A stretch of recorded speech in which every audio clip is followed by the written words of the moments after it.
Pemirsa, bagaimana bisa Pramono Rano Karno yang hanya didukung oleh 2 partai politik unggul atas Ridwan Kamil Suswono yang didukung oleh 15 partai politik? Apa penjelasan atas fenomena politik ini? Untuk membahasnya telah bergabung bersama kami Direktur LSI Denny J.A. Aji Alfarabi dan juga pakar politik dari UNAS Slamet Giting. Selamat sore Bapak-Bapak semua. Selamat sore. Selamat sore. Kita mungkin mau menuju ke Mas Aji terlebih dahulu. Mas Aji, ini kalau kita lihat Pramono Rano unggul berdasarkan hasil quick count ya. Nah ini kan apakah potensi untuk 1 atau 2 putaran ini seberapa besar potensinya kalau kita melihat data per sore hari ini? Ya, yang jelas mungkin dari semalam ya, dari hasil quick count semua lembaga survei menunjukkan bahwa angka pasangan Pram Rano itu kurang lebih di angka 49 sampai 50%. Hampir semua lembaga ya, termasuk kita di LSI Denny J.A. Data 100% itu menunjukkan di angka 49,9% ya. Artinya bahwa kenapa sekarang kita rame bicara soal apakah 1 putaran, 2 putaran, ini karena hasil quick count. Tapi justru itulah kelemahan quick count ya, karena quick count itu punya margin of error plus minus 1%. Ya, artinya dengan plus minus 1%, dengan jarak antara suara yang diraih oleh Pram Rano 49-50%, sementara regulasi menyatakan bahwa yang menang 1 putaran adalah kandidat yang melebihi angka 50%, maka memang tidak bisa kita putuskan ya apakah secara meyakinkan atau secara konklusif bahwa Pilkada DKI akan berlangsung, kemenangan Pramono akan terjadi dalam 1 putaran. Jadi 1 putaran atau 2 putaran itu peluangnya 50-50 dari hasil quick count.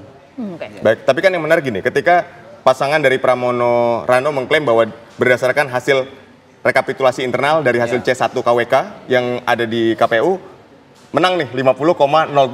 Ya, sejauh ini kan Pram Rano sudah melaksanakan konferensi pers yang menyatakan bahwa hasil B1 KWK dari hasil real count mereka menyatakan bahwa mereka sudah di atas 50% ya.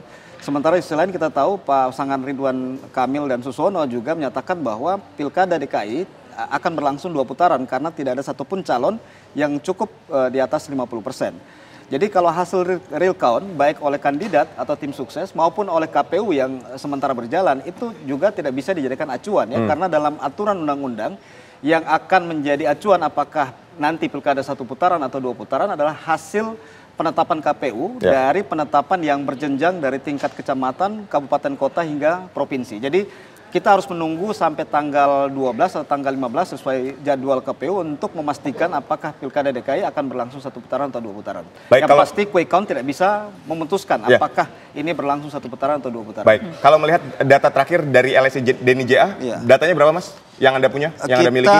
Sudah 100%? Ya, 100%. Ini sebelum lebih update dari ini ya. Ini di angka 98,29 ya. Tapi data terakhir di 100% kurang lebih di angka 49,9% ya. Jadi tidak mencapai 50%. Oke, kita menuju ke Pak Slamet. Tadi kan Mas Aji menyampaikan bahwa untuk hasil 1 atau 2 putaran ini masih 50-50. Nah, kenapa kemudian 50-50 ini muncul di hasil quick count? Kalau Anda melihat fenomena apa ini, Pak Slamet? Ya, ini sebenarnya bukan fenomena yang pertama kali terjadi ya.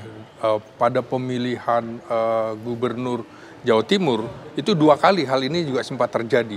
Sama-sama ketika Khofifah itu dibilang unggul atau tidak unggul, ternyata kemudian hasil keputusan KPU-nya itu yang menjadi acuan. Nah ini mungkin peristiwa yang ketiga terjadi di Indonesia soal ini. Karena beda tipis ya dalam pengertian kalau di Jakarta ini sama dengan Pilpres itu harus memperoleh 50% per 1. Kecuali calonnya 2, maka tidak akan ada lagi 2 putaran. Tapi ini karena ada 3 calon, maka mengharuskan calon yang untuk menjadi pemenang harus memperoleh 50% per 1. Jadi memang 50-50. Artinya kalau kubu Pramono dan Dul itu mengklaim kemenangan dan itu wajar. Dan kemudian juga kubunya Ridwan Kamil juga mengklaim belum kalah dalam pengertian bahwa Pram dan Dul itu belum sampai 50% per 1. Tinggal kemudian kita buktikan ini nantinya. Siapa yang akan siapa yang paling benar di antara 2 ini. Ini KPU sebagai wasitnya nanti yang akan menentukan. Oke, tapi begini, kita nanti akan tunggu bagaimana hasil real count dari KPU. Tapi yang ingin kita potret adalah kenapa bisa 50-50. Apakah ini kalau kita melihat potret Pilkada Jakarta memang pertarungan antar kandidat atau ada hal lain sebetulnya di luar itu yang memungkinkan terjadi 50-50? Nah ini kan tentu residu dari pilpres masih terjadi.